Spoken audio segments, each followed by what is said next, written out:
ओम शांति। आज हम हैं ब्रह्मा कुमारीज के हेडक्वार्टर माउंट आबू में और आज हमारे साथ हैं पीस ऑफ माइंड टीवी के प्रोग्रामिंग हेड बीके वेणुगोपाल भाई जी। बीके वेणुगोपाल भाई जी बहुत सालों से यज्ञ में समर्पित हैं।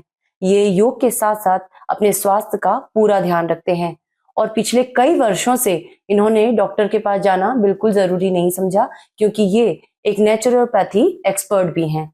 तो आइए आज जाने बीके वेणुगोपाल भाई जी से एक परफेक्ट हेल्थ के कुछ टिप्स और कैसे संपूर्ण स्वस्थ रहा जाए। भाई जी, आपका बहुत बहुत स्वागत है। ओम शांति। भाई जी, सबसे पहले तो हम जानना चाहेंगे कि संपूर्ण स्वास्थ्य होता क्या है। संपूर्ण स्वास्थ्य अर्थात तन से मन से हमेशा स्वस्थ रहें। और दूसरा, संपूर्ण स्वास्थ्य उसे कहेंगे शरीर में मन में कोई भी प्रकार की बीमारी ना हो और कोई भी प्रकार की दर्द की महसूसता भी ना हो, उसको हम संपूर्ण स्वास्थ्य कह सकते हैं। भाई जी, संपूर्ण स्वास्थ्य की निशानियां क्या होती हैं। संपूर्ण स्वास्थ्य के लिए हम अपनी जीवन शैली से समझ सकते हैं कि हम संपूर्ण स्वस्थ है या नहीं है। तो उसकी निशानियां अभी मैं आपको कुछ पीपीटी के द्वारा दिखाते रहूंगा। सबसे पहला, अच्छी और गहरी नींद। मेन नींद ही जो है स्वास्थ्य का आधार है। अगर नींद हमारा अच्छा नहीं रहता है तो शरीर का हीलिंग अच्छा नहीं हो पाता है। जैसे अगर हमारा नींद पूरा नहीं होता है तो हम काम भी अच्छा नहीं कर पाते हैं। उसी प्रकार से शरीर का कोई भी अंग भी, अगर आपको संपूर्ण नींद नहीं मिलता है तो आपको हर अंग की उसकी रेस्ट का टाइम कम होने के कारण से वो अपने आप को शुद्ध नहीं कर पाते हैं और ये बीमारी का एक कारण बनता है। इसलिए अगर अच्छी नींद आपको आ रहा है तो आप अपने आप को कह सकते हैं कि हम संपूर्ण स्वस्थ है। उसी प्रकार से दूसरा है आपका आसान शौच। सबसे पहली बात है, सुबह सुबह जो हमारा दिनचर्या शुरू होता है उसमें जो सुबह सुबह हमारा मोशंस होते हैं वो सहज तरीके से हो, ये स्वस्थ व्यक्ति की निशानी होता है। अक्सर वर्तमान समय जो सभी को कॉन्स्टिपेशन सबसे बड़ा प्रॉब्लम है। सुबह सुबह मोशंस के लिए बहुत बड़ा पुरुषार्थ करना पड़ता है। आधा आधा घंटा बाथरूम में बैठना पड़ता है, न्यूज़पेपर लेके बैठना पड़ता है, चाय पीना पड़ता है, एक्सरसाइज करना पड़ता है, पानी पीना पड़ता है, पैदल करना पड़ता है। एक सुबह सुबह एक युद्ध शुरू हो जाता है। संपूर्ण स्वस्थ व्यक्ति जो है वो शौच की प्रक्रिया, जिसे मोशंस कहे, वो सहज रूप से कर पाता है तो समझो वो संपूर्ण स्वस्थ है। अर्थात हम 1 मिनट से कम समय में अगर हम हल्का हो पाते हैं तो हम अपने आप को कह सकते हैं कि हम संपूर्ण स्वस्थ है, हमारा पेट का सिस्टम ठीक है। उसी प्रकार से भूख लगना। बहुत लोगों को सुबह सुबह भूख नहीं लगता है। भूख सुबह सुबह अगर आपको नहीं लग रहा है, ये भी बीमारी का निशानी है। क्यों आपको भूख नहीं लगता है? क्योंकि रात का आपका हजम नहीं हुआ होगा, दूसरा या पेट आपका सफाई नहीं हुआ होगा। ये दो मूल कारण है। तो संपूर्ण व्यक्ति का निशानी है सुबह 8 से 9 के बीच में उसको अच्छा भूख लगना चाहिए। उसके अलावा दिन में कम से कम 2 से 3 बार जरूर अच्छी भूख लगनी चाहिए। तो ये संपूर्ण स्वस्थ व्यक्ति की निशानी है। उसी प्रकार से वजन हाइट के अनुसार हो। जैसे डॉक्टर्स कहते हैं अगर आपका 5 फुट हाइट है, अगर फीमेल है तो उनका वेट 50 होना चाहिए, मैक्सिमम 60 होना चाहिए। 60 का ऊपर अगर फीमेल का वेट ज्यादा है, 5 फुट से हाइट है, तो उनको आप अस्वस्थ कह सकते हैं, मोटापा कह सकते हैं। उसी प्रकार से अगर भाई 5 फुट हाइट है या 6 फुट हाइट है, 6 फुट हाइट है भाई समझो, तो उनका वेट 60 to 70 होना चाहिए। 70 से अधिक है, अधिक वेट ही बीमारी का मूल कारण होता है। जितना शरीर में फैट और मसल्स एक्स्ट्रा होते हैं उतना शरीर को एक्स्ट्रा काम करना पड़ता है। ये फैट ही कई बीमारियों का कारण बनता है। स्वस्थ व्यक्ति की दूसरा निशानी है चमकदार चेहरा। हमेशा उनका चेहरा चमकदार होगा, फ्रेश होगा, आलस्य से मुक्त होगा। जो व्यक्ति स्वस्थ होगा, आप कोई भी काम शुरू करे, कोई काम करना है तो व्यक्ति तुरंत कहे हाँ चलो करेंगे। अगर अस्वस्थ हैं, देखेंगे, करेंगे, सोचेंगे, बाद में करेंगे। तो इस स्वस्थ व्यक्ति की सबसे पहला निशानियों में से यह है कि वो हमेशा रेडी रहेगा, आलस्य मुक्त रहेगा। और एक निशानी है दर्द रहित रहेगा। शरीर में कोई भी प्रकार की दर्द नहीं होगा। हड्डियों में दर्द, कंधों में दर्द, घुटनों में दर्द, मसल्स में दर्द, पिंडलियों में दर्द, ये सभी प्रकार के दर्द से मुक्त रहेगा तो आप अपने आप को कह सकते हैं कि हम संपूर्ण स्वस्थ हैं। उसी प्रकार से व्यक्ति जो संपूर्ण स्वस्थ है वो व्यक्ति हमेशा हर्षित मुख रहेगा, खुशनुमा रहेगा। जो संपूर्ण स्वस्थ अर्थात केवल शारीरिक स्वस्थ नहीं, मानसिक स्वास्थ्य भी उसमें गिनती किया जाता है। जो व्यक्ति हमेशा सकारात्मक सोचेगा वो व्यक्ति हमेशा स्वस्थ रहेगा। स्वस्थ सोच भी होना चाहिए, तो इस संकल्पों का ऊपर भी हमारा स्वास्थ्य का आधारित होता है। तो इस बात पे हम कह सकते हैं कि व्यक्ति संपूर्ण स्वस्थ है। भाई जी, आज की डेट में हम देखें तो लोग बहुत ज्यादा बीमार पड़ते हैं। जहां देखो रोगी बहुत हॉस्पिटल्स भरे हुए नजर आते हैं। तो रोग क्यों होता है और ये रोग है क्या बेसिकली? अगर रोग का एक संपूर्ण शब्द में, अगर एक वाक्य में अगर सही एक्सप्लेनेशन दे, रोग अर्थात एक असामान्य स्थिति, शरीर के आंतरिक ऊर्जा के प्रवाह के अवरोध। शरीर में निरंतर ऊर्जा का प्रवाह होता रहता है। तो यहाँ आत्मा जो शक्ति स्वरूप है, यहाँ से पूरे शरीर में ब्रेन के और नर्वस सिस्टम के आधार पे वो कंटिन्यू एनर्जी का फ्लो करता रहता है। उस एनर्जी का कहाँ भी एक जगह भी अगर फ्लो कम हुआ तो वहां रोग उत्पन्न होता है। अगर हार्ट में अगर एनर्जी कम फ्लो हो रहा है तो आपकी हार्ट अच्छा काम नहीं करेगा, तो हार्ट बीमार पड़ जाएगा।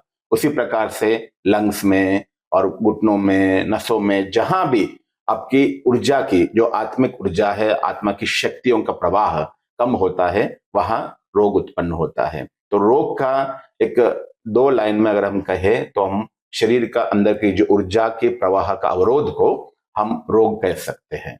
भाई जी, जैसा आपने अभी बताया कि हमारी बॉडी में एनर्जी फ्लो अगर एक स्मूथनेस के साथ चले तो हम बीमार नहीं होते, और जहां भी एनर्जी फ्लो रुक जाता है वहां पे बीमारी का जन्म होता है। तो इसके अलावा भी और कोई कारण होते हैं क्या?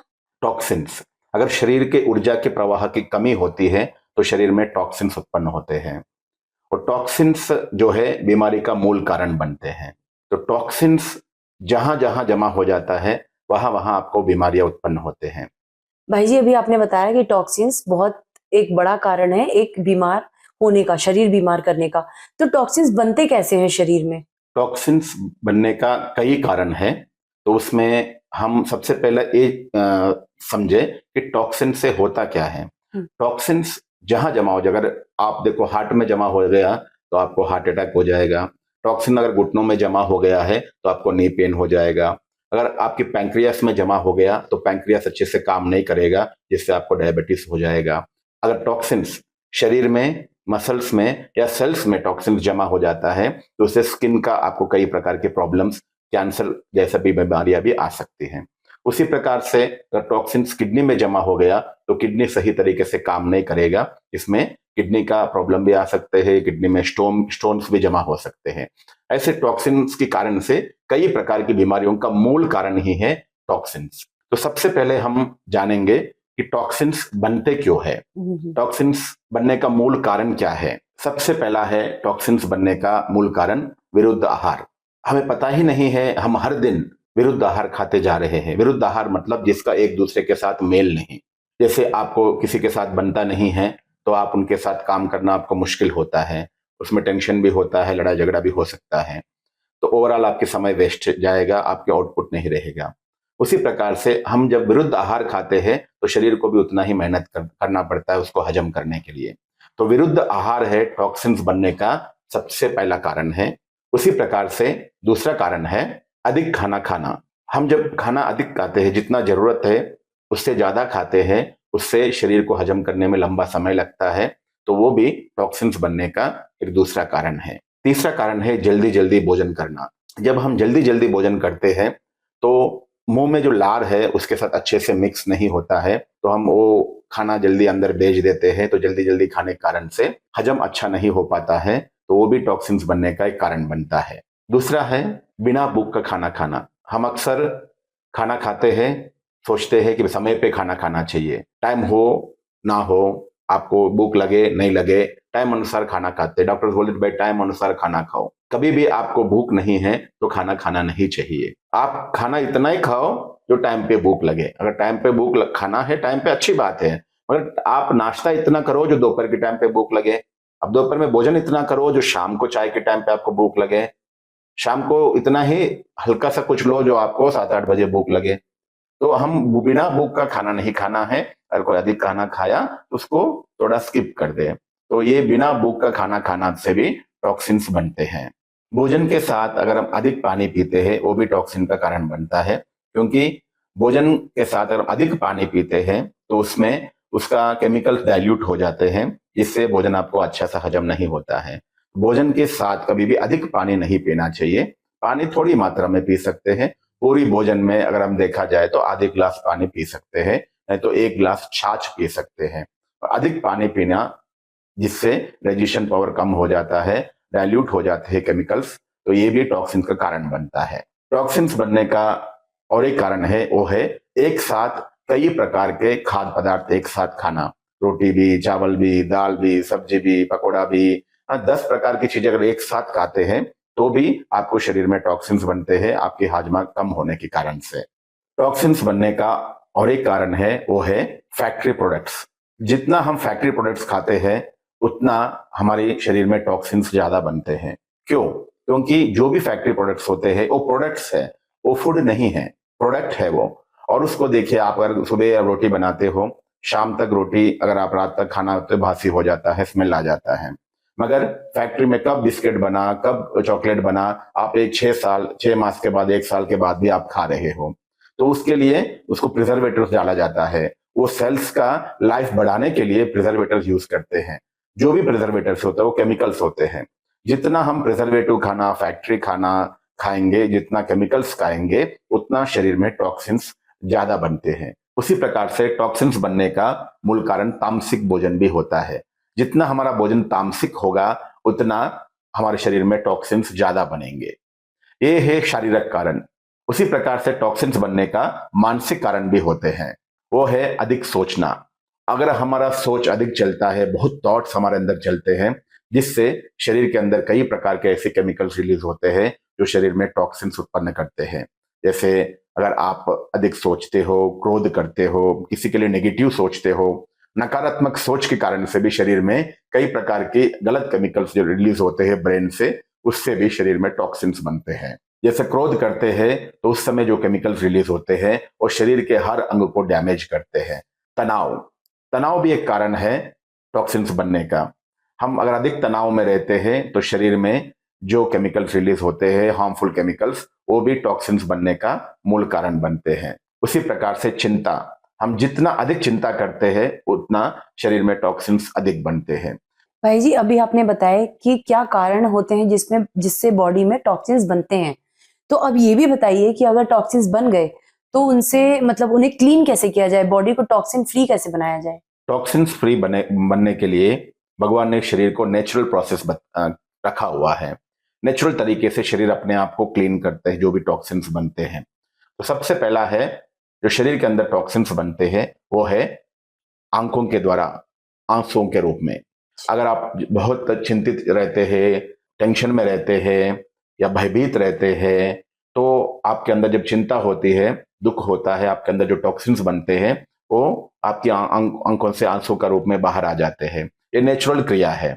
आप जानते हैं सबसे ज्यादा जो हार्ट प्रॉब्लम्स आते हैं वो भाइयों के आता है, आप सुनते होंगे। फीमेल्स को बहुत कम होता है। क्यों? उसका कारण यही है क्योंकि फीमेल्स को अगर कोई भी दर्द या कोई भी बाधा हुआ तो वो रो के हल्का हो जाते हैं। शरीर के अंदर के जो भी टॉक्सिन्स बने हैं वो आंखों के द्वारा, आंसुओं के द्वारा बाहर चले जाते हैं, जिससे वो टॉक्सिन फ्री हो जाते हैं। मगर सबसे ज्यादा मेल्स जो है अपने दर्द को एक्सप्रेस नहीं कर पाते हैं, जिस कारण से टॉक्सिन शरीर के अंदर जमा रहते हैं और विशेष हार्ट के ऊपर उसका प्रभाव होता है। वो टॉक्सिन्स हार्ट में ब्लॉकेजेस उत्पन्न करते हैं।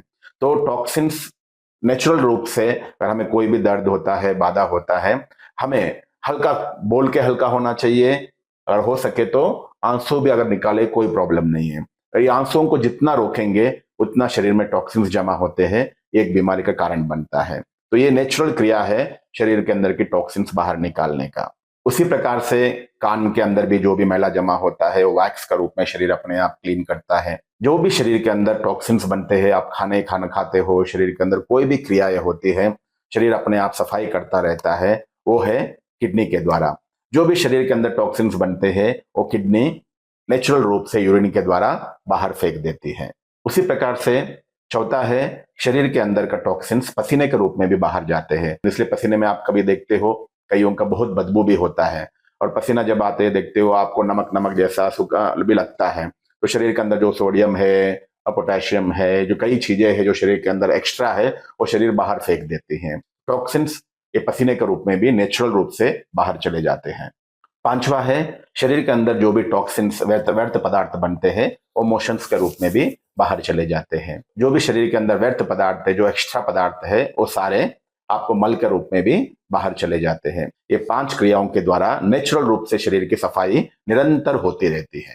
भाई जी, जैसे अभी आपने टॉक्सिन्स कितना बड़ा रीजन है हमें बीमार हम जो होते हैं उसके पीछे का बहुत क्लियर आपने समझाया।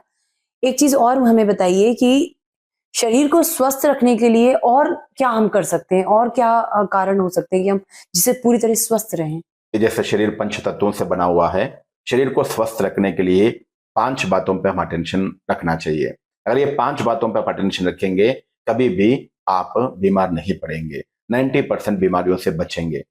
सबसे पहला है शरीर को स्वस्थ रखने के लिए शुद्धिकरण प्रक्रिया। दूसरा है संपूर्ण सात्विक आहार। तीसरा है परहेज। चौथा है योगासन व्यायाम।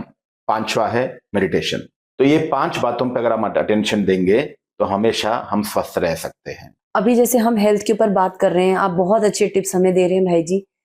एक चीज और बताइए कि शरीर को शुद्धिकरण करने के लिए क्या करें, प्यूरिफाई करने के लिए। जैसे आपको बताया, सबसे पहला प्रक्रिया है शरीर को शुद्ध करना 5 बातों में। हम शरीर को शुद्ध करने के लिए 3 प्रोसेस है। एक है जल चिकित्सा। शरीर को शुद्ध करने के लिए जैसे आप कोई भी चीज क्लीन करना है तो आपको पानी चाहिए होता है, तो उसी प्रकार से ये शरीर भी 70% पानी से बना हुआ है, तो इसको भी आप पानी से शुद्ध कर सकते हो। दूसरा है ऑयल पुलिंग और तीसरा है फास्टिंग।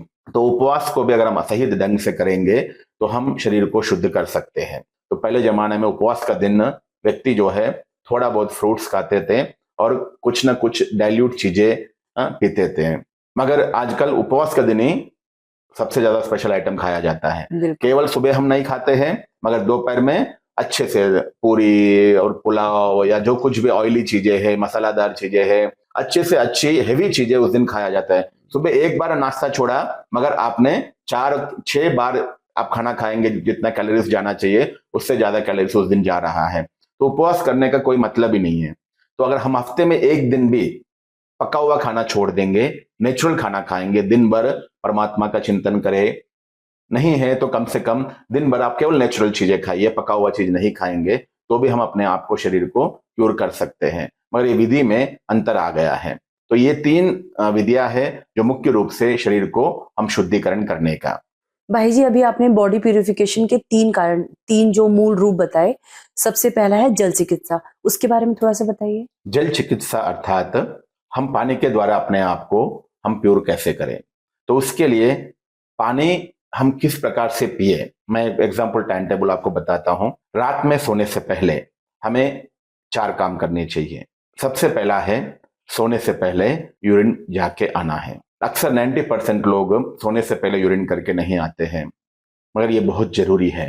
अगर हमें निरोगी रहना है, टॉक्सिन फ्री रखना है, तो सोने से पहले हमें हमेशा यूरिन करके आना चाहिए। दूसरा काम है आने के बाद शांति से एक चेयर में बैठ के 1 गिलास गुनगुना पानी पी के हमें रेस्ट करना चाहिए। अक्सर लोग सोते समय कभी भी पानी नहीं पीते हैं, ना यूरिन करते हैं ना पानी पीते हैं। यही है बॉडी को शुद्धिकरण ना होने का कारण, टॉक्सिन्स बनने का कारण है। तो इसलिए रात में हमेशा हमें ये 2 काम करने चाहिए। तीसरा है शरीर को दिल से थैंक यू बोलिए। जैसे कोई व्यक्ति आपको 5 मिनट के लिए अगर कोई सहयोग देता है, हेल्प करता है, जाते समय आप क्या बोलते हो? थैंक यू बोलते हो।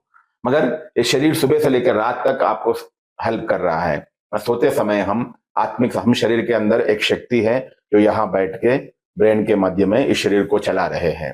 तो हमेशा हम आत्मिक स्वरूप में स्थित होकर, ये शरीर हमारा अच्छा सेवक है, तो इसको दिल से हमें थैंक यू बोलना चाहिए। जितना आप शरीर को सोते समय आत्मिक स्वरूप में स्थित होकर दिल से थैंक यू बोलेंगे, उतना शरीर आपका अच्छा मित्र बनेगा। तो ये शरीर को हेल्दी रखने का एक कारण है। चौथा है मेडिटेशन। सोते समय परमात्मा की किरणों के नीचे मैं परमात्मा के छत्र छाया में हूं, ये संकल्प के साथ आपको सोना चाहिए। परमात्मा का भी धन्यवाद और शरीर का भी धन्यवाद करनी चाहिए। तो ये 4 बातें हैं जो हमें रात में सोने से पहले करना चाहिए। ये जल चिकित्सा के आधार है ये है रात में करने वाले काम। उसी प्रकार से सुबह उठते ही, जैसे मैं करता हूं, सुबह उठते ही 4 बजे से 5-10 मिनट पहले जब अलार्म होता है तो उठ जाते हैं। उठते ही सबसे पहले परमात्मा का धन्यवाद करें, परमात्मा को गुड मॉर्निंग बोले। दूसरा, उठते ही परमात्मा को धन्यवाद गुड मॉर्निंग बोलने के बाद सबसे पहला काम करना है वो है यूरिन करके आना चाहिए, क्योंकि रात भर आपने 1 गिलास पानी पिया तो वो पानी जो है रात भर शरीर का सफाई किया है, तो इसलिए तो वो पानी आपको सबसे पहले निकाल देना चाहिए। रात में इसीलिए पानी पीना है क्योंकि रात में 90% लोग पानी नहीं पीते हैं, इसलिए बीमार पड़ते। क्यों? क्योंकि रात का समय जो होता है 10 बजे से सुबह 6 बजे तक 8 घंटे का जो टाइम होता है वो शरीर का क्लीनिंग का टाइम होता है। तो इस क्लीनिंग के टाइम पे हम शरीर में पानी रखते ही नहीं है। रात में हम खाना खाते हैं, साथ में थोड़ा सा दूध पीते हैं और सो जाते हैं। शरीर में पानी है ही नहीं और यूरिन भी आपने नहीं किया, जो पुराना पानी है वो पड़ा हुआ है। तो रात का जो 8 घंटा शरीर को क्लीन करने की समय है, उस समय आप शरीर में पानी नहीं डालेंगे तो शरीर कैसे क्लीनिंग होगा? तो इसलिए रात में जरूर पानी पी के सोना चाहिए। उसके बाद बाथरूम करके आके, जैसे मैं मेडिटेशन में बैठने के पहले ही 4 बजे 2 गिलास पानी पीता हूँ, गुनगुना पानी, शांति से बैठ के धीरे धीरे 1 गिलास को 6 सिप में, 200 ग्लास 200 ग्राम 200 ml का पानी होता है, तो उसको 6 सिप में मैं पानी पीता हूँ। 2 गिलास पानी पी के मेडिटेशन में बैठता हूँ। 5 साढ़े 5 बजे तक मुझे आराम से मोशंस हो जाते हैं। मोशंस के लिए मुझे कुछ भी मेहनत नहीं करनी पड़ती है। उसके बाद मैं 6 बजे फिर से 1 गिलास पानी पीता हूं, जिसमें उस पानी में, गुनगुना पानी में थोड़ा सा नींबू और शहद डाल के वो गिलास पानी पी लेता हूं। उसके बाद 8 बजे के बाद दोबारा और एक बार मोशंस जाता हूं, नेचुरल रूप में, इसमें कोई मेहनत नहीं करनी पड़ती है मुझे। 8 बजे 2 टाइम मोशन हो जाता है। मैंने सुबह हो गया एक बार 5:30 बजे, आप 2 गिलास पानी, एक बार नींबू पानी पिया, अपना दिनचर्या किया या जो कुछ भी काम किया, उसके बाद और एक बार मोशंस हो जाते हैं। तो सुबह सुबह 2 बार पेट अच्छे से साफ होना चाहिए। एक बार कभी भी पेट साफ नहीं होता है। तो क्यों? क्योंकि हम खाते 3 बार है और जाते 1 बार है। यही बीमारियों का मूल कारण है। तो इसलिए इसका ऊपर हमें विशेष अटेंशन देना चाहिए। सुबह सुबह 2 बार पेट अच्छे से साफ होना चाहिए। पेट अच्छे से साफ हुआ नहीं हुआ कैसे पता पड़ेगा? उसका निशानी है कि आपको सेकंड टाइम जब आप मोशन जाके आते हैं, बाथरूम से बाहर आते ही आपको भूख लगना चाहिए। अगर आपको भूख नहीं लग रहा है तो पेट साफ नहीं है। तो 90% लोग जो कहते हैं ना, मुझे सुबह सुबह भूख नहीं है, भूख नहीं है, इसका मतलब है वो रात का खाना हजम नहीं हुआ या मोशंस आपका क्लीन नहीं हुआ है। पेट अभी भी भारी पड़ा हुआ, कचरा अंदर पड़ा हुआ है, तो भूख कहां से लगेगा? तो इसलिए सुबह सुबह नेचुरल क्रिया से पानी, जो मैं आपको जिस प्रकार से पीने की प्रोसेस बताया, अगर इस प्रकार से पिएंगे तो सुबह सुबह बॉडी अच्छे से शरीर को साफ करेगा। इस प्रकार से सुबह सुबह कम से कम 4 से 5 गिलास पानी पीनी चाहिए। नहीं है तो कम से कम 3 गिलास पानी। उठते ही 2 गिलास पानी, उसके मोशंस के बाद 1 गिलास नींबू पानी, 3 गिलास मिनिमम पानी। अगर पी सकते हैं तो 5 गिलास पानी पीना चाहिए। ये एक ही है जो आपको बॉडी को डिटॉक्स करते हैं। इस प्रकार से आप पानी पिएंगे तो शरीर के अंदर के टॉक्सिन सारे चले जाएंगे। मैं प्रैक्टिकल में बताता हूं। रात में आपने पानी पी के सो गया, सुबह उठते ही आप 4 बजे, जैसे मैं उठता हूं, सबसे पहले यूरिन को चेक करता हूं, तो 4 बजे वाला जो यूरिन होता है उसमें बदबू होता है और कलर भी होता है। और मैं 2 गिलास पानी पी के, जब 4 बजे 2 गिलास पानी पीता हूं तो 5 साढ़े 5 बजे जब मोशंस और यूरिन होगा, तब यूरिन को देखता हूं, 50% कलर होगा, 50% स्मेल होता है। जब मैं 5 साढ़े 5 बजे 6 बजे 1 गिलास पानी पीता हूं, नींबू पानी, आपको 7-8 बजे जब यूरिन आएगा तो देखता हूं उसमें ना के बराबर कलर, ना के बराबर स्मेल होता है। तो 8 बजे मैं 1 गिलास पानी पीता हूं, उसके बाद 9 साढ़े 9 बजे अब जब यूरिन आता है तो चेक करता हूं, यूरिन और पानी में कोई अंतर नहीं होगा। इसका मतलब क्या हुआ? जो भी शरीर के अंदर के टॉक्सिन से वो बाहर चला गया। तो हम इससे चेक कर सकते हैं। सुबह सुबह अगर हम अच्छे से पानी पिएंगे तो आपके शरीर के अंदर की सफाई अच्छे से होगा। हम यही मेल काम जो हम नहीं करते, सुबह सुबह पानी, रात में ना पानी पीते हैं ना सुबह सुबह पानी पीते हैं, तो शरीर के अंदर की सफाई होगा कैसे? आपका शरीर साफ हुआ नहीं हुआ आपके यूरिन से आपको पता पड़ जाएगा। अगर आपका यूरिन साफ तो आपका शरीर के अंदर की टॉक्सिन साफ। तो जिसको स्वस्थ रहना है तो वो अपना चेकिंग करे अपना यूरिन का। जिसको स्वस्थ रहना है, यूरिन को कैसा रखे? पानी जैसा रखे। यूरिन के अंदर ना बदबू होना चाहिए, ना कलर होना चाहिए। और इतना भी अटेंशन रखेंगे तो आप बीमारियों से मुक्त हो पाएंगे। मेन है पानी का रोल है शरीर को डिटॉक्स करने के लिए, जल चिकित्सा जिसे कह रहा हूं मैं, इसमें पानी का मेन रोल होता है कि पानी हमें उतना पीना है जितना आपका यूरिन पानी की तरह साफ हो। तो एक विषय पर अगर आप अटेंशन दिया, बहुत सारी बीमारियों से मुक्त होंगे। तो ये मूल कारण है बीमारी का, क्योंकि पानी आप कम पीते हो, शरीर के अंदर की टॉक्सिन्स बाहर नहीं जा रहे, वही टॉक्सिन कहां ना कहां जमा होके बीमारी का रूप ले रहे हैं। उसी प्रकार से नाश्ता और दोपहर का बीच में, भोजन का बीच में कम से कम 1 से 2 ग्लास जरूर पानी पीना चाहिए। दोपहर का भोजन, शाम का चाय का बीच में 1 से 2 ग्लास पानी, और शाम का चाय और रात का भोजन के बीच में कम से कम 1 ग्लास पानी। अगर देखा जाए तो कम से कम 5 ग्लास पानी दिन में, और 5 ग्लास पानी सुबह, 5 नहीं तो कम से कम 3 ग्लास, है ना। सुबह अगर 3 ग्लास पानी पिया, दिन भर अगर 5 ग्लास पानी पिया, 8 ग्लास पानी हो गया। तो इतना मिनिमम रिक्वायरमेंट होता है शरीर को शुद्ध करने का। जैसे आपको घर का सफाई करना है तो एक बाल्टी में कम से कम आधी बाल्टी तो पानी रखेंगे, तभी तो पोछा लगा पाएंगे। उसी प्रकार से शरीर को भी टॉक्सिन फ्री करना है तो शरीर को कम से कम 8 ग्लास पानी चाहिए। भाई जी, अभी आपने इतने सुंदर तरीके से पानी की इंपॉर्टेंस हमारी एक दिनचर्या में बहुत अच्छे तरीके से क्लियर की। अब थोड़ा ये भी बताइए कि हम पानी जो पीते हैं किस विधि से पिए, किस तरीके से पिए? कभी भी पानी पीते हैं तो हमेशा हमें बैठ के पीना चाहिए। चेयर में बैठ के आराम से, सोफा में, चेयर में या कटिया पे, कहाँ भी बैठ के शांति से पानी पीना चाहिए। और पानी पीते समय धीरे धीरे एक सिप सिप लगाकर, एक एक गुट में, अगर 1 ग्लास पानी पिएंगे तो आपको 1 ग्लास पानी मुंह में लेना है, उसको मुंह के अंदर घुमाना है, तो मुंह के अंदर जो लार है उसको लेके अंदर भेजना है। ये एक मेडिसिन का काम करता है, आपके डाइजेशन पावर को बहुत अच्छा डेवलप करता है। तो इसलिए पानी पीने का सही तरीका है मुंह लगाकर पीना है, गुट गुट कर पीना है, एक एक गुट गुट लेके पीना है, और मुंह के अंदर घुमाते हुए पीना है। तो ये पानी पीने का सबसे अच्छा तरीका है। दूसरा है, पानी हमेशा गुनगुना पिए। सुबह तो कंपलसरी, शाम को जब सूरज नहीं है इस धरती पे, हमेशा आपको गुनगुना पीना चाहिए। सूरज है तो उस समय नॉर्मल पानी पी सकते हैं। ठंडी में आप 24 घंटा आप गुनगुना पानी पी सकते हैं। ये पानी पीने की विधि और कौन सी पानी पीना है। भाई जी, अभी आपने पानी के जो इम्पोर्टेंस होती है वो समझाई। मैंने देखा है बहुत सारे लोग सुबह उठकर सबसे पहले खाली पेट चाय पीते हैं। क्या चाय वाकई हमें पीनी चाहिए? हमारे शरीर के लिए इतनी जरूरतमंद है क्या?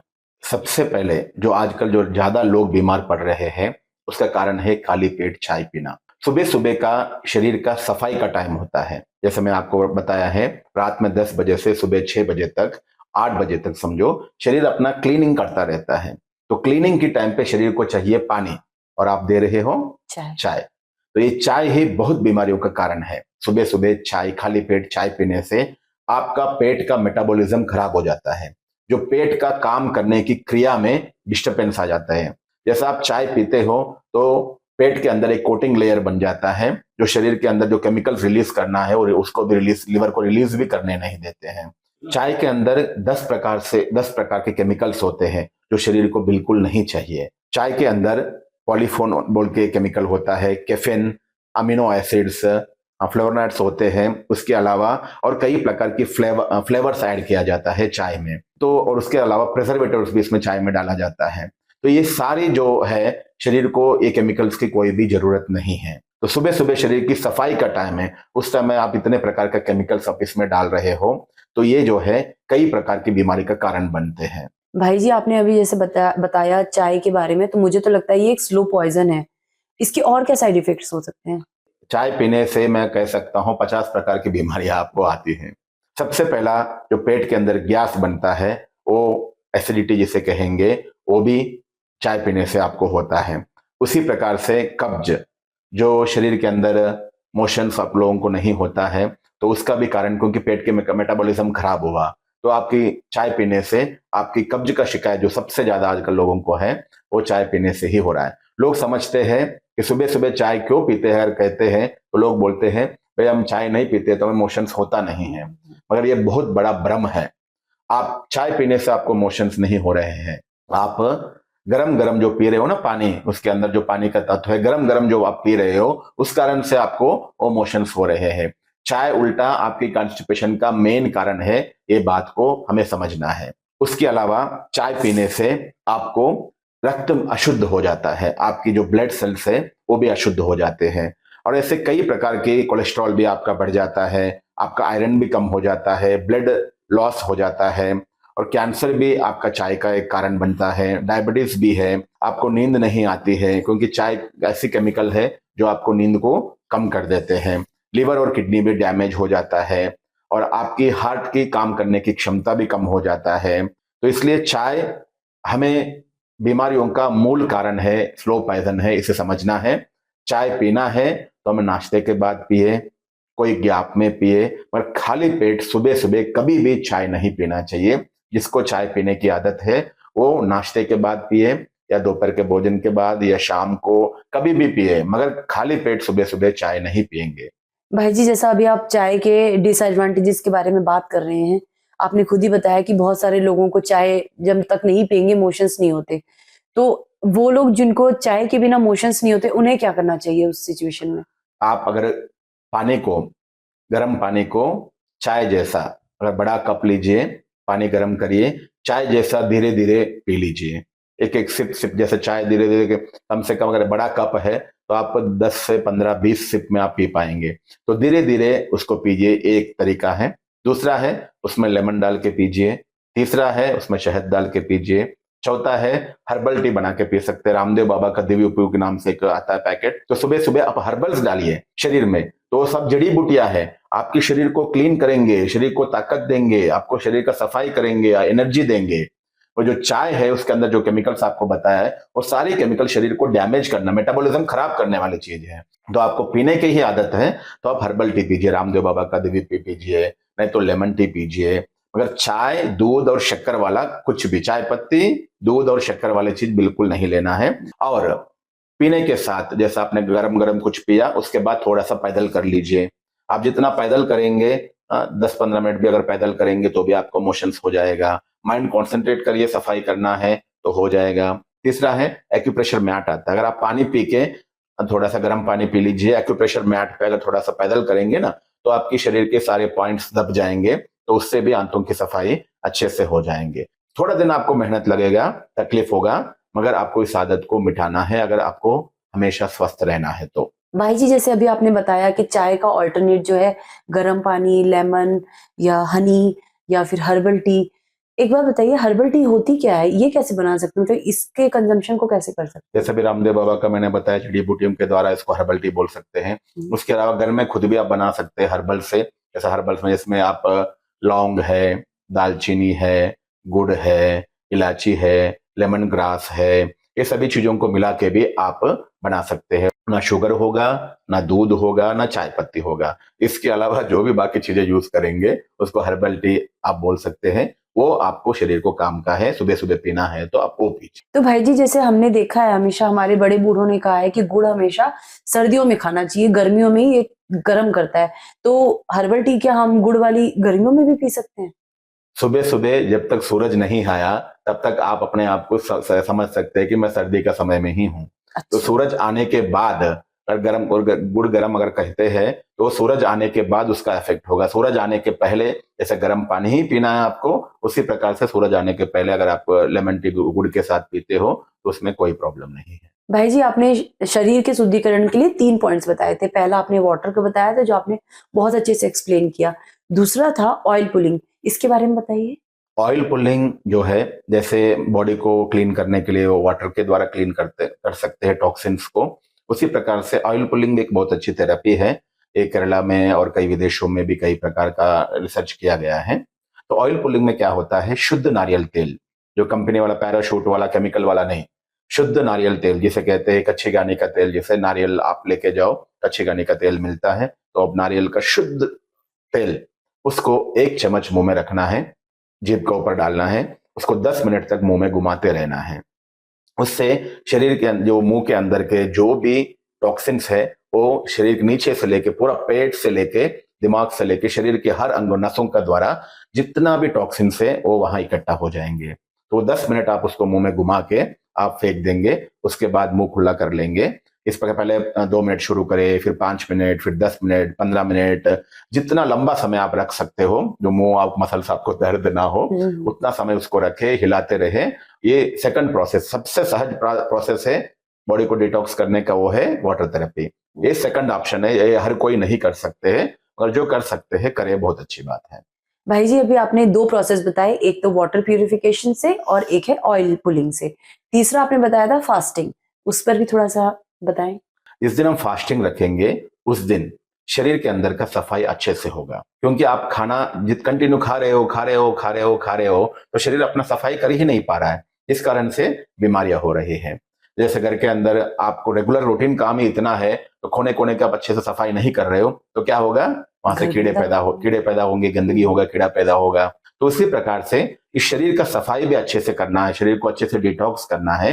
एक तीसरा तरीका है, वो है फास्टिंग। फास्टिंग अर्थात उस दिन कम से कम आप खाना खाए, और नेचुरल खाना खाए। उस दिन पका हुआ बिल्कुल ना खाए, ये सर्वोत्तम है। मगर आजकल जो फास्टिंग के तरीका बदल गए हैं, इस कारण से बीमार उल्टा ज्यादा पड़ रहे हैं। तो फास्टिंग का मतलब ही है आपको शरीर को थोड़ा रेस्ट देना। हफ्ते में 1 दिन हमें फास्टिंग करनी चाहिए, जिसमें सुबह, दोपहर, शाम को जितना हो सके नेचुरल चीज।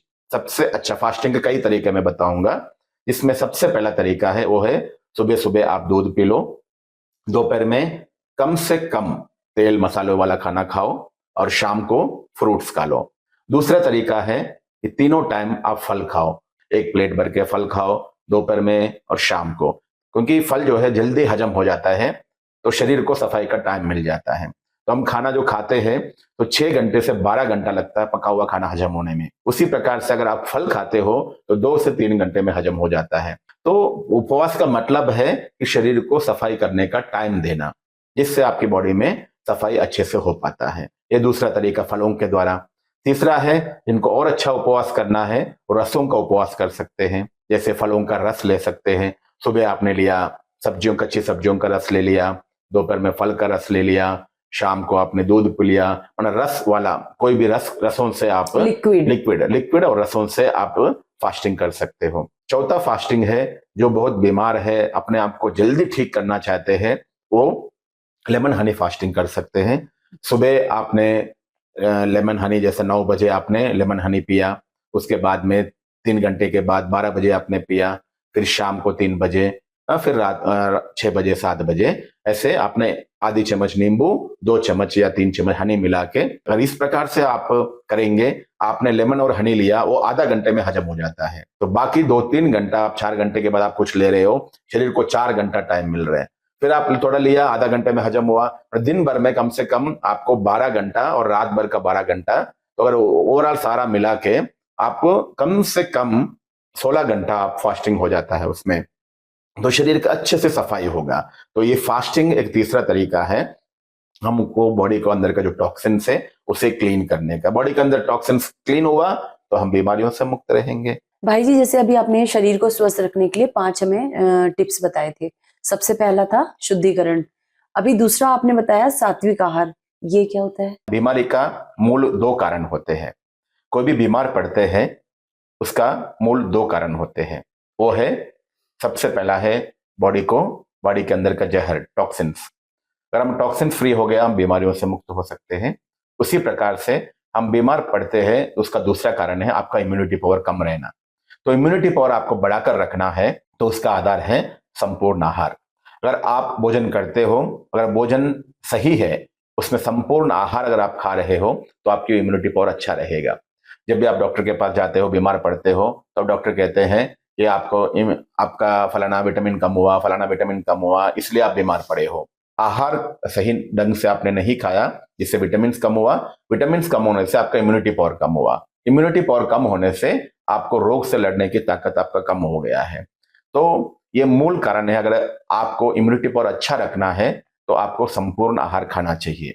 संपूर्ण आहार का डेफिनेशन क्या है? संपूर्ण आहार अर्थात जिस आहार में 5 चीजें होना चाहिए: विटामिन, मिनरल्स, फाइबर, प्रोटीन्स और कार्बोहाइड्रेट्स हो। ये 5 चीजें अगर आपके आहार में है, तो उसको संपूर्ण आहार कह सकते हैं। तो हम जो खाना खाते हैं डेली, दाल, रोटी, सब्जी, इसमें कार्बोहाइड्रेट्स और प्रोटीन से, विटामिन्स ना के बराबर है, मिनरल्स ना के बराबर है, फाइबर ना के बराबर है, जिस कारण से शरीर के अंदर बैलेंस नहीं है विटामिन्स और मिनरल्स का, तो हमारा इम्यूनिटी पावर कम होता है। तो संपूर्ण आहार अर्थात ये 5 चीजें होना चाहिए। सबसे ज्यादा विटामिन्स होते हैं ड्राई फ्रूट्स में, सबसे ज्यादा मिनरल्स होते हैं फ्रूट्स में, सबसे ज्यादा फाइबर होता है कच्ची सब्जियों में, सलाड जिसे कहते हैं, सबसे ज्यादा प्रोटीन्स होते हैं दालों में, और सबसे ज्यादा कार्बोहाइड्रेट्स होते हैं दाल, चावल और रोटी कह सकते हैं। जैसे दालों में सबसे ज्यादा प्रोटीन्स पाया जाता है, उसी प्रकार से कार्बोहाइड्रेट्स जो है रोटी और चावल में पाया जाता है। तो हम जो खाना खा रहे हैं उसमें क्या है, दाल है, रोटी है, चावल है और पकी हुई सब्जियां हैं। इसमें क्या है, प्रोटीन्स और कार्बोहाइड्रेट्स ही मिल रहे हैं, ना फाइबर मिल रहा है, ना मिनरल्स मिल रहा है, ना विटामिन्स मिल रहा है। राइट। इस कारण से हमारी इम्यूनिटी पावर कम होता है। तो ये 5 चीजों की बैलेंस रखने वाला अगर हमारा खाना हो तो हमारी इम्यूनिटी पावर अच्छा रहेगा, तो हम रोग से लड़ने की ताकत पाएंगे। हर किसी को जिनको इम्यूनिटी पावर अच्छा रखना है तो उनको हर किसी को सुबह सुबह ड्राई फ्रूट्स, भिगा हुआ ड्राई फ्रूट्स खाना चाहिए। दूसरा, नाश्ते में आप नाश्ते में बैठने के पहले या नाश्ते के साथ साथ कोई भी कट्टी फ्रूट्स खाएं, मौसम्बी, संतरा, कोई भी चीज जरूर खाएं, उसके बाद आप नाश्ता करें। उसी प्रकार से दोपहर में पहला प्लेट हो वो है कच्ची सब्जियां। पहले कम से कम आप कच्ची सब्जियां जैसे 2 खीरा, 1 टमाटर मिनिमम खाए, उसके बाद आप भोजन करें। उसी प्रकार से रात को कम से कम रोटी, कम से कम खाना खाए और पपीता जरूर खाएं। जिसको शूट होता है पपीता, वो जरूर रात को पपीता खाए। उससे जो आजकल सबसे ज्यादा कॉन्स्टिपेशन का जो प्रॉब्लम है उससे मुक्त हो सकते हैं। तो ये 6 चीजें जैसे मैं आपको बताया कि मेन है। आप रोटी, चावल, दाल, सब्जी तो खाते ही है, मगर हमें मिसिंग क्या चीज है वो ऐड करने की कोशिश करो। और अपने कहावत भी सुना होगा, सुबह सुबह आप नाश्ता राजा जैसा करो, दोपहर का भोजन साहूकार जैसा करो, रात का भोजन गरीब जैसा करो। मगर हम उल्टा करते हैं। आजकल सबसे ज्यादा लोग बिजी होने के कारण से सुबह सुबह दूध पी लेते, 2 बिस्किट खा के, ब्रेड खा के चले जाते हैं, और दोपहर में रोटी चावल खाते हैं, और वो भी कई बार टाइम मिलता है तो करते, नहीं तो रात को आराम से आके 8, 9, 10 बजे भरपेट खाना खाते हैं। यही सारी बीमारियों का कारण है, क्योंकि रात में अग्नि शांत हो जाता है। उस समय आपने रात में खाना खाया तो रात भर पेट में सड़ता रहता है। सुबह जब सूरज आया उसके बाद वो हजम होना शुरू होता है। तब तक रात में कितनी सड़ के उसमें कई प्रकार के टॉक्सिन्स बनते हैं। तो लोग सबसे ज्यादा जो बीमार पड़ रहे हैं उसका यही कारण है, रात में अधिक खाना खाना। क्योंकि रात में 10 बजे के बाद डाइजेशन सिस्टम रुक जाता है, सफाई का सिस्टम शुरू होता है। तो आपने अगर रात को 10 बजे खाना खाया, वो सुबह 6 बजे तक पेट में पड़ा रहेगा, उसमें कोई भी प्रकार के मूवमेंट्स नहीं हो, कोई डाइजेशन नहीं होगा। और सुबह 6 बजे के बाद डाइजेशन शुरू। तो आजकल सुबह सुबह लोग बोलते हैं ना भूख नहीं लग रहा है, क्यों? क्योंकि रात में आपने लेट खाया और रात भर खाना सड़ा हुआ है, और सुबह 6 बजे के बाद आपको 12-1 बजे क्यों भूख लगता है? क्योंकि सुबह 6 बजे वो हजम होना शुरू हुआ, तो आपको दोपहर के बाद ही भूख लग रहा है। इसलिए रात में कम से कम खाना खाए, और जरूर आप उसमें फ्रूट्स को जरूर शामिल करें। भाई जी, जैसा अभी हम खाने के ऊपर बात कर रहे हैं, तो खाने भी 3 प्रकार के होते हैं, सतो, रजो और तमो, जो मैंने सुना है। इनके बारे में थोड़ा सा बताइए। आप सतो प्रधान खाना खाएंगे तो आप 100% स्वस्थ रहेंगे। रजो प्रधान खाएंगे 50% स्वस्थ रहेंगे। तमो प्रधान खाना खाएंगे तो 20% ही स्वस्थ रह पाएंगे आप। तो सतो प्रधान खाना है क्या? सतो प्रधान खाना अर्थात जिस खाने में जीवन शक्ति है। हम जो खाना, पका हुआ खाना खा रहे हैं वो डेड फूड है, उसमें जीवन शक्ति नहीं, शक्ति है। शक्ति और जीवन शक्ति में अंतर है। जीवन शक्ति किसमें है? सतो प्रधान खाना में होता है। सतो प्रधान खाना क्या है? सतो प्रधान खाना अर्थात अंकुरित, ये सतो प्रधान खाना है। अंकुरित मूंग है, कोई भी अंकुरित है, उसमें जीवन शक्ति है। एक नया पेड़ को उगाने का शक्ति है उसमें, उसको जीवन शक्ति कहते हैं, लाइफ फोर्स, एनर्जी। तो वो है सतो प्रधान खाना। दूसरा है फ्रूट्स, कच्ची सब्जियां, ये सब सतो प्रधान खाना है। रजो प्रधान खाना अर्थात बॉइल्ड फूड और कुकड फूड। तमो प्रधान खाना अर्थात इसमें अधिक मसाला, अधिक तेल, सब कुछ अधिक मात्रा में है, वो तमो प्रधान खाना हो जाता है। और दूसरा, नॉनवेज को भी तमो प्रधान खाना कह सकते हैं। जो सतो प्रधान खाना ज्यादा खाएंगे वो ज्यादा स्वस्थ रहेंगे, और जो रजो प्रधान खाएंगे 50%, जो तमो प्रधान खाएंगे 20% ही स्वस्थ रहेंगे।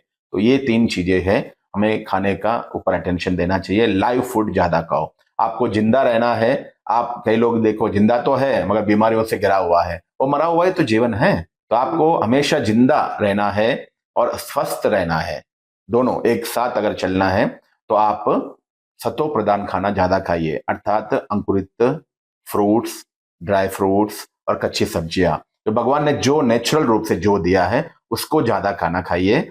और ये फूड जो है पका हुआ फूड कम करिए। तीसरा है डेड फूड। डेड फूड किसे कहते हैं? जो फैक्ट्री फूड है। फैक्ट्री फूड में कुछ भी, फैक्ट्री वो प्रोडक्ट है, फूड नहीं है, तो इसलिए वो फैक्ट्री फूड में जीवन शक्ति कुछ भी नहीं है।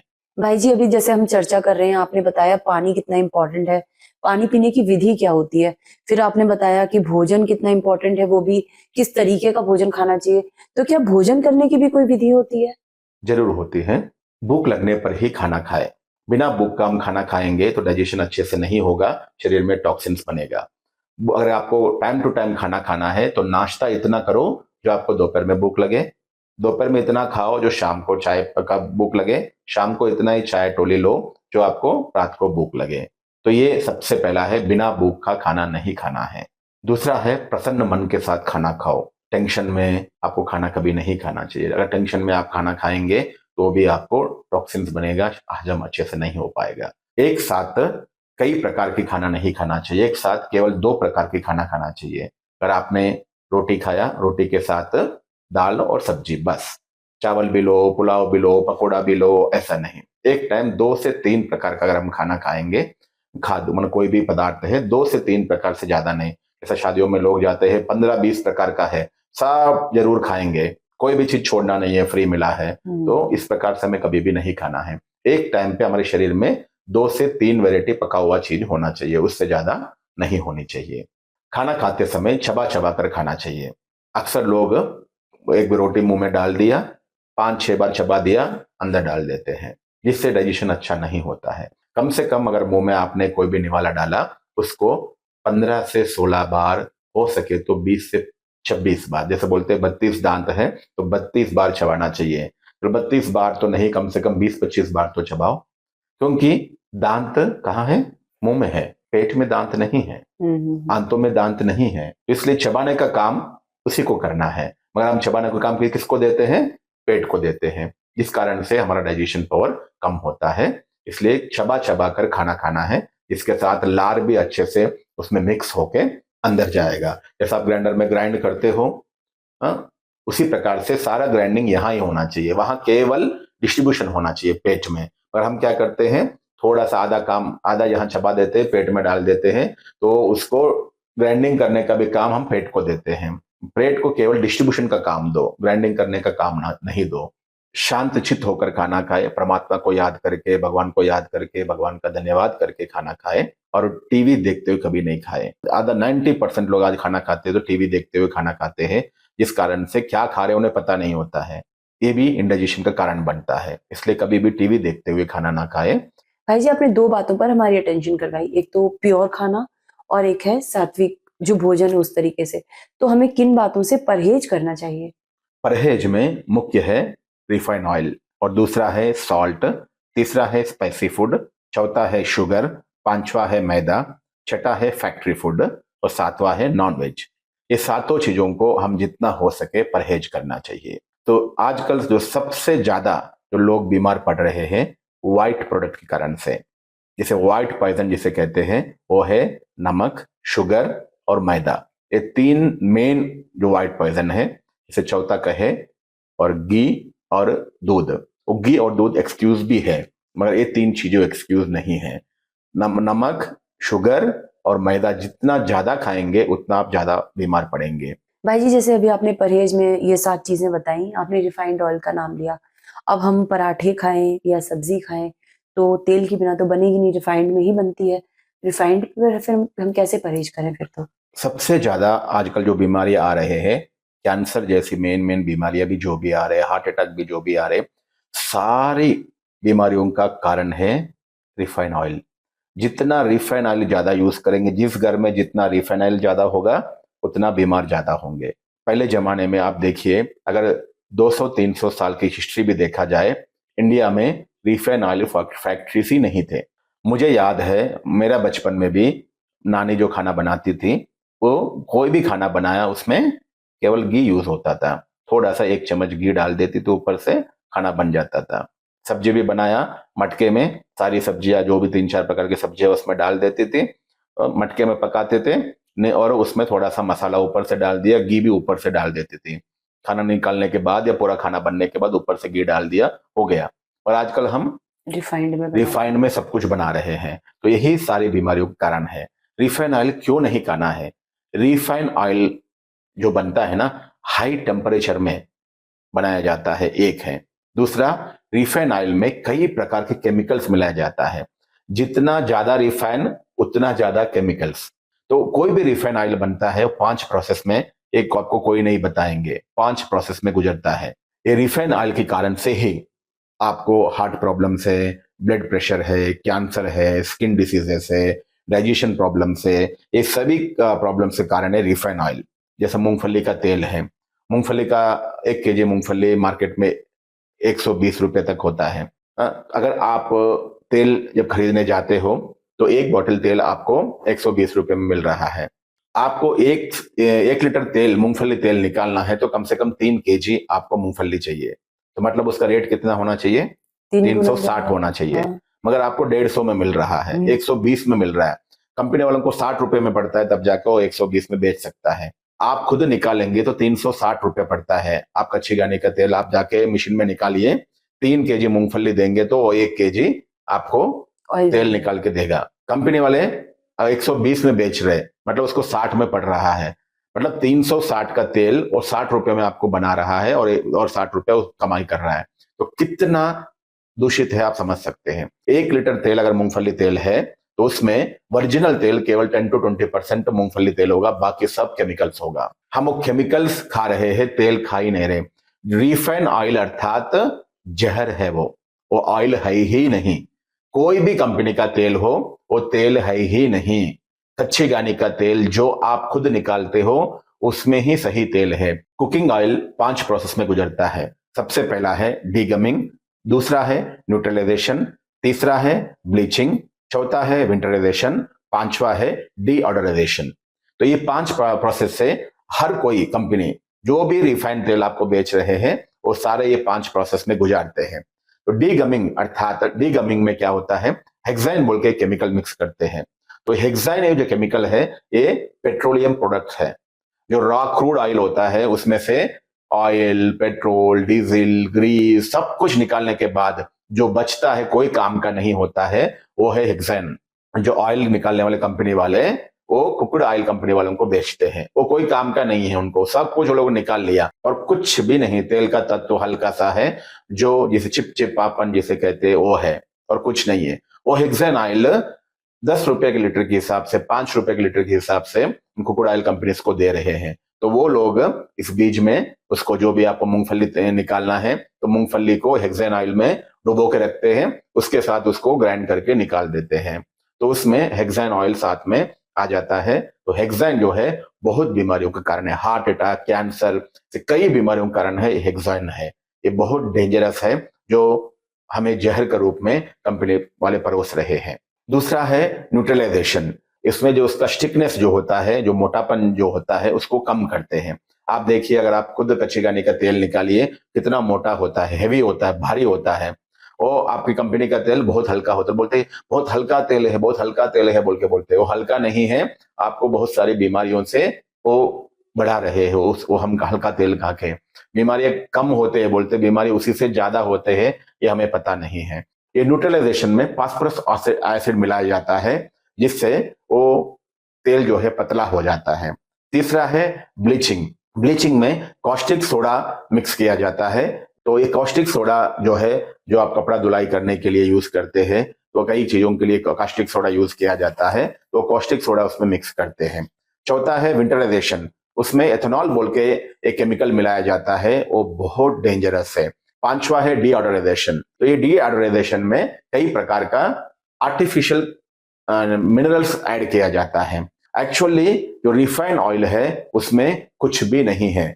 रिफाइंड ऑयल में ना प्रोटीन से, ना मिनरल से, ना एंजाइम से, ना कार्बोहाइड्रेट से, तो जहर के अलावा कुछ भी नहीं है। तो इसलिए आपको तेल यूज करना है तो कच्ची घानी का तेल यूज करिए, कोई भी कंपनी का रिफाइंड तेल यूज नहीं करना है। भाई जी, जैसा अभी आप परहेज के बारे में बता रहे हैं, तो आपने बताया कि रिफाइंड एक जहर है जो हमें परहेज करना चाहिए। नमक और जो सफेद जैसे मैदा, चीनी, इन सबसे परहेज करना चाहिए। तो और हमें ऐसा क्या ऐड करें कि जिससे हमारा मतलब हेल्थ को नुकसान ना हो? मेन है आपको जो बताया रिफाइंड ऑयल, उससे दूर रहें। दूसरा है नमक। नमक आपको यूज करना है तो काला नमक यूज करे, सेंधा नमक यूज करे, समुद्री नमक यूज करे, ना कि आयोडाइज नमक यूज करे। जो कंपनी का नमक होता है उसमें कई प्रकार के केमिकल्स ऐड करते हैं, उसको पतला होने के लिए, स्मूथ होने के लिए। और दूसरा है शक्कर। जितना हो सके सफेद शक्कर की जगह गुड़ यूज करिए। और शुगर, एक्चुअली सफेद शुगर में मीठापन है, साथ में बहुत सारे केमिकल्स भी ऐड। ये कई बीमारियों का कारण बनता है, हार्ट अटैक का भी कारण बनता है, डायबिटीज का भी कारण बनता है। तो आपको सफेद शुगर की जगह जितना हो सके लाल गुड़, सफेद गुड़ नहीं, जो भी सफेद गुड़ है उसमें भी ढेर सारे केमिकल्स होते हैं। जितना हो सके लाल गुड़, अर्थात जो आपको हल्का काला कलर, लाल कलर के बीच में जो गुड़ होता है, ओरिजिनल गुड़, वो यूज करने की कोशिश करें। सफेद शक्कर से जितना हो सके बचें। भाई जी, अभी आपने स्वस्थ रहने की जो 5 टिप्स बताई, एक बार इनको फिर से रिपीट कर दीजिए ताकि हमारे जो देखने वाले व्यूअर्स हैं, अगर उनसे कुछ मिस हुआ है तो आज ये इम्पोर्टेंट, बहुत इम्पोर्टेंट टॉपिक है, मिस नहीं होना चाहिए और हर किसी को हेल्दी रहना चाहिए। तो प्लीज एक बार वो पांचों पॉइंट्स पर फिर से हमारी रिवाइज कीजिए। जो हमने हमेशा स्वस्थ रखने के लिए 5 बातें बताया, उसमें सबसे पहला है शुद्धिकरण। शरीर को हम पानी के द्वारा, ऑयल पुलिंग के द्वारा, हम बॉडी को उपवास के द्वारा, ये तीनों के द्वारा शरीर को डिटॉक्स करें। दूसरा है संपूर्ण आहार शरीर को दे। इसमें 5 बातें जो आपको बताया, vitamin, minerals, proteins, carbohydrates, fibre, ये 5 चीजों जो है वो खाना हम जरूर खाना चाहिए, जिससे हमको संपूर्ण आहार मिलेगा, जिससे हमारी इम्यूनिटी पावर अच्छा रहेगा, हम निरोगी रह सकते हैं। उसी प्रकार से तीसरा है परहेज। कौन कौन सी चीजें परहेज करना चाहिए? विशेष रूप से हमें रिफाइंड ऑयल, नमक और शुगर, इससे परहेज करें। चौथा है थोड़ा बहुत एक्सरसाइज जरूर करें, व्यायाम जरूर करें, पैदल जरूर करें। पांचवा है मेडिटेशन। तो ये 5 बातों को पर अगर हम अटेंशन देंगे तो सदा स्वस्थ रहेंगे। आशा है कि ये जो आपको 5 बातों बताया मैंने, ये 5 बातों को मैं पिछले 15-20 साल से प्रैक्टिकल से करके देख रहा हूं, जिससे मैं हमेशा स्वस्थ हूं। तो मेरा यही शुभ आश है, आप सभी भी इन बातों को अटेंशन रखें, सदा स्वस्थ रहे और निरोगी रहे और आपके जीवन में हमेशा सफलता प्राप्त करे, यही मेरा शुभ आश है। भाई जी, आज आपने हमें इतनी इम्पोर्टेंट जो हेल्थ से रिलेटेड बातें थी बताई, क्योंकि मैं देख रही हूँ आज के डेट में ज्यादातर लोग बीमार पड़ रहे हैं और किसी ना बड़ी जो बीमारियां हैं उससे शरीर छोड़ रहे हैं। अगर आपकी बताई हम जो टिप्स को अगर फॉलो करते हैं तो मुझे ऐसा लगता है कि जो भी आज इस वीडियो को देख रहा है और आपकी बातों को फॉलो करता है तो 100% हेल्दी लाइफ उसकी बन जाएगी। भाई जी, बहुत बहुत शुक्रिया, आपने इतनी इंपॉर्टेंट बातें हमारे साथ शेयर की, आपने अपना इतना कीमती समय हमें दिया, इसके लिए बहुत बहुत शुक्रिया। ओम शांति। Thank you. ओम शांति।